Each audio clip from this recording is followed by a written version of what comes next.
Hey friends, welcome back to my channel exam support, जहाँ मैं आपसे डिस्कस करती हूँ सम इम्पॉर्टेंट टॉपिक या क्वेश्चन जो आपके एग्ज़ाम के लिए इम्पॉर्टेंट होता है। तो good morning all of you friends, कैसे हो आप सब। तो आज का टॉपिक बहुत ही इम्पॉर्टेंट है, क्योंकि आज मैं बताऊँगी विज्ञान के कुछ शाखाएँ जो आपके एग्ज़ाम में पूछे जाते हैं, आपके एग्ज़ाम में आते हैं। तो आप आने वाले एग्ज़ाम की तैयारी कर रहे हो तो ये चैप्टर आपके लिए बहुत ही इम्पॉर्टेंट होने वाला है। ओके फ्रेंड्स, तो चलिए देखते हैं। तो आज का चैप्टर है जंतु विज्ञान की शाखाएं, ब्रांच ऑफ जूलॉजी। जूलॉजी के कुछ मैं शाखाओं के बारे में बताऊंगी जो आपके एग्जाम में पूछे जाते हैं। तो इससे रिलेटेड मैं आपको 25 क्वेश्चन डिस्कस करूंगी। उससे पहले आप मेरे चैनल को प्लीज़ सब्सक्राइब करें और बेल आइकन को प्रेस करें फ्रेंड। तो फ्रेंड्स, इससे पहले भी मैंने साइंस के कुछ ब्रांचेस के बारे में बताया है, तो आप वो वीडियो भी देख सकते हो, वो भी आपके लिए बहुत ही नॉलेजेबल होगा। ये है फ्रेंड, आप इसको भी देख सकते हो। इसमें भी मैंने काफ़ी कुछ बताया है जो आपके एग्ज़ाम पॉइंट ऑफ व्यू से बहुत ही इम्पॉर्टेंट होगा, तो आप इसे भी जाकर देख सकते हो। ओके फ्रेंड, तो चलिए क्वेश्चन पे चलते हैं कि आज का इम्पॉर्टेंट क्वेश्चन क्या है।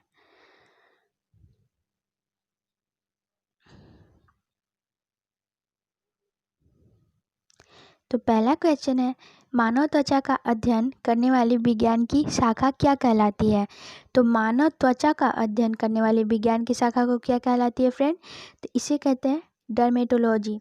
डर्मेटोलॉजी, मानव शरीर त्वचा से जो भी अध्ययन होता है वो डर्मेटोलॉजी के अंतर्गत किया जाता है। तो याद रखिएगा फ्रेंड, डर्मेटोलॉजी। ओके, नेक्स्ट है, अस्थियों का अध्ययन विज्ञान के किस शाखा के अंतर्गत किया जाता है। तो इसका आंसर होगा फ्रेंड बी, ऑस्टियोलॉजी। ऑस्टियोलॉजी के अंतर्गत अस्थियों का अध्ययन किया जाता है। ओके फ्रेंड, यहाँ पे मैं बताऊंगी एनाटॉमी के बारे में। एनाटॉमी जो कि यह विज्ञान की वह शाखा है जिसके शरीर के आंतरिक संरचना का अध्ययन किया जाता है। ओके फ्रेंड, तो मैं इसके अंदर कुछ बताती चलूँगी, आप ध्यान से सुनना। ओके,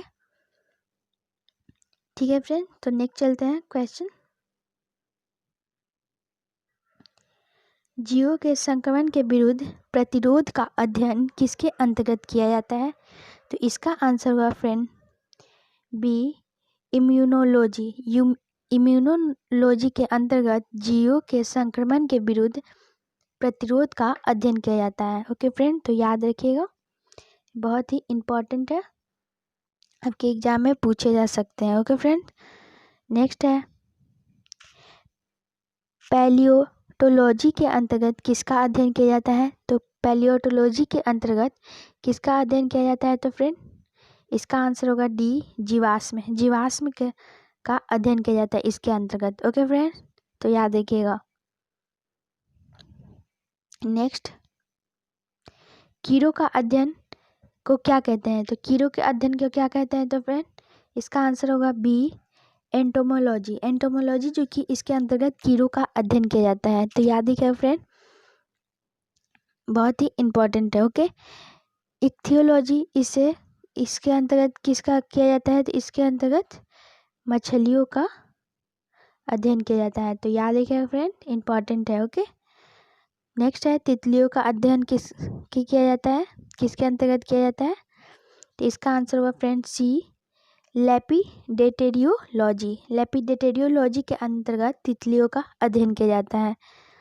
जैसे कि मैंने बताया, इक्थियोलॉजी जो कि मछलियों का अध्ययन किया जाता है, याद रखिएगा। ओके फ्रेंड्स, चलते हैं नेक्स्ट क्वेश्चन पे। नेक्स्ट है, मछलियों के संबंधित अध्ययन को क्या कहते हैं। तो मैंने पिछले में बताया फ्रेंड, क्या कहते हैं। तो इसका आंसर होगा सी, इक्थियोलॉजी। इक्थियोलॉजी जो कि मछलियों के संबंधित अध्ययन किए जाते हैं। ओके फ्रेंड, लेपिडेटेरियो को बताया मैंने, इससे किसे किया जाता है, इससे तितलियों का किया जाता है। ओके फ्रेंड, नेक्स्ट चलते हैं, हिस्टोलॉजी किसके संबंधित है। तो हिस्टोलॉजी किससे संबंधित है फ्रेंड। तो इसका आंसर होगा ए, उत्तक। यह उत्तकों से संबंधित है, इसके अंतर्गत उत्तकों का अध्ययन किया जाता है। ओके फ्रेंड, याद रखिएगा। नेक्स्ट, कैंसर कैंसर संबंधित रोगों का अध्ययन क्या कहलाता है? तो कैंसर संबंधी रोगों का अध्ययन किया जाता है उसे क्या कहते हैं? तो इसका आंसर होगा फ्रेंड सी, ऑन्कोलॉजी। ऑन्कोलॉजी के अंतर्गत कैंसर से संबंधित रोगों का अध्ययन किया जाता है। ओके फ्रेंड, तो याद रखिएगा, इंपॉर्टेंट है।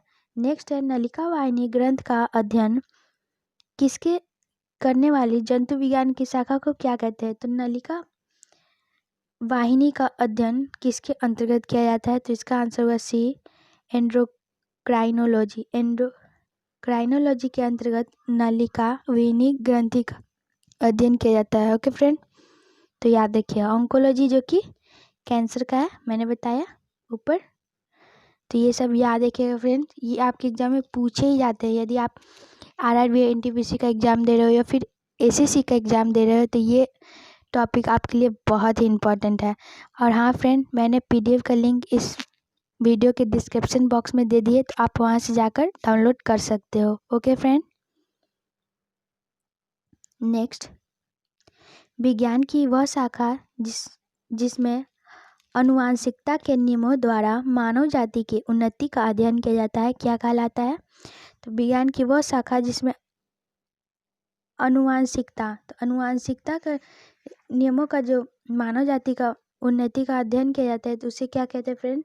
तो इसका आंसर हुआ फ्रेंड बी, यूजेनिक्स को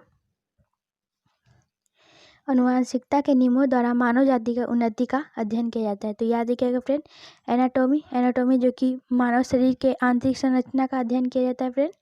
ऑन्कोलॉजी जो कि कैंसर के रोगों के संबंधित अध्ययन किया जाता है फ्रेंड। तो याद रखिएगा ये सब। नेक्स्ट है विज्ञान वह शाखा जिसके अंतर्गत जंतु के बाह्य आकृति एवं बाह्य संरचना का अध्ययन किया जाता है। ओके फ्रेंड, तो जो जंतु के आंतरिक संरचना का अध्ययन किया जाता है उसको तो एनाटॉमी कहते हैं, लेकिन जो बाह्य आकृति और बाह्य संरचना का अध्ययन करता है उसको क्या करते हैं फ्रेंड? उसको कहते हैं सी, मॉर्फोलॉजी है जो जंतु के बाह्य आकृति एवं बाह्य संरचना का अध्ययन करता है। तो याद रखिएगा फ्रेंड, इक्थियोलॉजी जो कि मछलियों का करता है फ्रेंड, याद रखिएगा। ओके, नेक्स्ट क्वेश्चन है जंतु विज्ञान की वह शाखा जिसके अंतर्गत आनुवांशिक लक्षणों तथा उसकी वंशागति का अध्ययन करता है, क्या कहलाता है? तो इसका आंसर है फ्रेंड डी, जेनेटिक्स जो कि आनुवांशिक लक्षणों तथा उसकी वंशागति का अध्ययन करता है। पिछले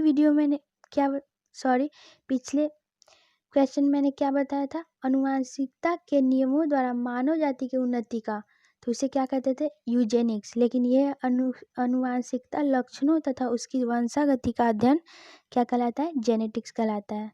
तो याद रखिएगा फ्रेंड, ये बहुत ही इम्पोर्टेंट है। नेक्स्ट है जंतु तथा उसके आसपास के वातावरण संबंधित अध्ययन को क्या कहते हैं? तो जंतु तथा उसके आसपास के वातावरण से संबंधित अध्ययन को क्या कहते हैं? तो इसको कहते हैं पारिस्थितिक।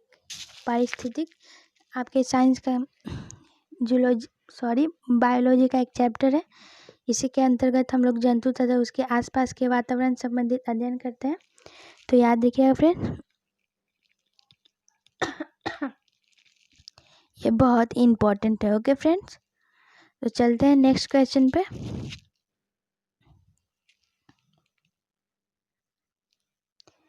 मांसपेशियों का अध्ययन क्या कहलाता है? तो मांसपेशियों का अध्ययन क्या कहलाता है फ्रेंड? तो इसका आंसर होगा, सॉरी फ्रेंड, आज गले में बहुत ही खराश है। इसका आंसर होगा बी, मायोलॉजी जो कि मांसपेशियों का अध्ययन करता है। ओके फ्रेंड, याद रखिएगा। जनसंख्या का अध्ययन क्या कहलाता है? तो इसका आंसर होगा फ्रेंड डी, डेमोग्राफी जो कि जनसंख्या का अध्ययन करता है। जीवाश्म विज्ञान का मैंने कहा था फ्रेंड, जीवाश्म विज्ञान का अध्ययन कौन करता है? तो इसका अध्ययन करता है पैलियोंटोलॉजी।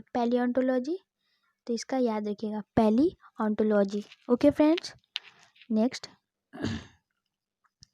मधुमक्खियों का अध्ययन किया जाता है, क्या कहलाता है? तो जिसमें मधुमक्खियों का अध्ययन किया जाता है वो विज्ञान की वह शाखा को क्या कहते हैं फ्रेंड? तो इसका आंसर होगा फ्रेंड ए, एपीकल्चर के अंतर्गत मधुमक्खियों का अध्ययन किया जाता है। तो ईजी है फ्रेंड, याद रखिएगा। नेक्स्ट है रेशम पालन का अध्ययन क्या कहलाता है? तो रेशम पालन का अध्ययन क्या कहलाता है? तो फ्रेंड इसका आंसर होगा बी, सेरीकल्चर। सेरीकल्चर जो कि रेशम पालन करता है, अध्ययन करता है, और एपीकल्चर जो कि मधुमक्खियों का अध्ययन करता है। Okay friends. हॉर्टिकल्चर भी होता है फ्रेंड, ये है हॉर्टिकल्चर। हॉर्टिकल्चर का इसका अध्ययन किया जाता है तो बाग लगाने, फल फूल तथा साग सब्जी के उत्पाद का अध्ययन किया जाता है, तो याद रखिएगा। Okay friend.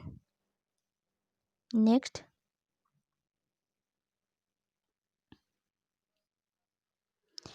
विज्ञान की वह शाखा है जिसमें न्यूरोलॉजी से कौन सा अंग का अध्ययन किया जाता है? तो विज्ञान की कौन सी शाखा है जिसमें न्यूरोलॉजी से अंगों का अध्ययन किया जाता है? तो इसका आंसर होगा फ्रेंड, इसका आंसर होगा ए, स्नायु तंत्र। स्नायु तंत्र का अध्ययन किया जाता है। ओके फ्रेंड, तो याद रखिएगा। नेक्स्ट है जेन किसका अध्ययन से संबंधित है? तो इसका आंसर होगा फ्रेंड डी, वृद्ध के अध्ययन से संबंधित है। Okay friends. नेक्स्ट, पीडियाट्रिक्स निम्नलिखित में से किसके अध्ययन से संबंधित है? तो इसका आंसर होगा फ्रेंड सी, शिशु रोग। शिशु के जो भी डॉक्टर होते हैं उसे पीडियाट्रिक्स ही कहते हैं फ्रेंड। तो पीडियाट्रिक्स ये शिशु रोग से संबंधित है। Okay friend. नेक्स्ट है टिश्यू कल्चर का अध्ययन किसके लिए उपयोगी है? तो इसका आंसर होगा फ्रेंड, इसका आंसर होगा अनुवांशिकता के लिए, डी, अनुवांशिकता के लिए यह उपयोगी है। ओके फ्रेंड, टिश्यू कल्चर याद रखिएगा। नेक्स्ट, रक्त में एंटीबॉडी एवं एंटीजन के अध्ययन को क्या कहते हैं? तो एंटीबॉडी एवं एंटीजन के अध्ययन को क्या कहते हैं? तो इसका आंसर होगा फ्रेंड, इसका आंसर होगा सी, सीरोलॉजी। सीरोलॉजी जो कि रक्त में एंटीबॉडी एवं एंटीजन के अध्ययन को कहते हैं। याद है क्या फ्रेंड? तो सीरोलॉजी होगा। और सेरीकल्चर क्या होगा? तो सेरीकल्चर मैंने बताया था फ्रेंड, यह रेशम के पालन को कहते हैं सेरीकल्चर। ओके फ्रेंड, तो याद रखिएगा। हिस्टोलॉजी जो कि ऊतकों के लिए है फ्रेंड, तो याद रखिएगा ये सब। नेक्स्ट है पारिस्थितिक विज्ञान, इकोलॉजी का संबंध किससे है? तो इसका आंसर है फ्रेंड सी, शरीर संरचना एवं वातावरण से है। ओके फ्रेंड्स, तो याद रखिएगा। नेक्स्ट, ये लास्ट क्वेश्चन है फ्रेंड, एरेनियोलॉजी निम्नलिखित में से किसका अध्ययन है फ्रेंड? एरेनियोलॉजी, तो ये किसका अध्ययन है? तो इसका आंसर होगा सी, मकड़ों का अध्ययन। या मकड़ों का अध्ययन को एरेनियोलॉजी कहते हैं। मधुमक्खी पालन का मैंने बताया फ्रेंड, एपीकल्चर, ये मक्खी पालन का करता है। ओके फ्रेंड, तो याद रखिएगा। ये थे आपके 25 क्वेश्चन जो आपके एग्जाम में पूछे जाते हैं।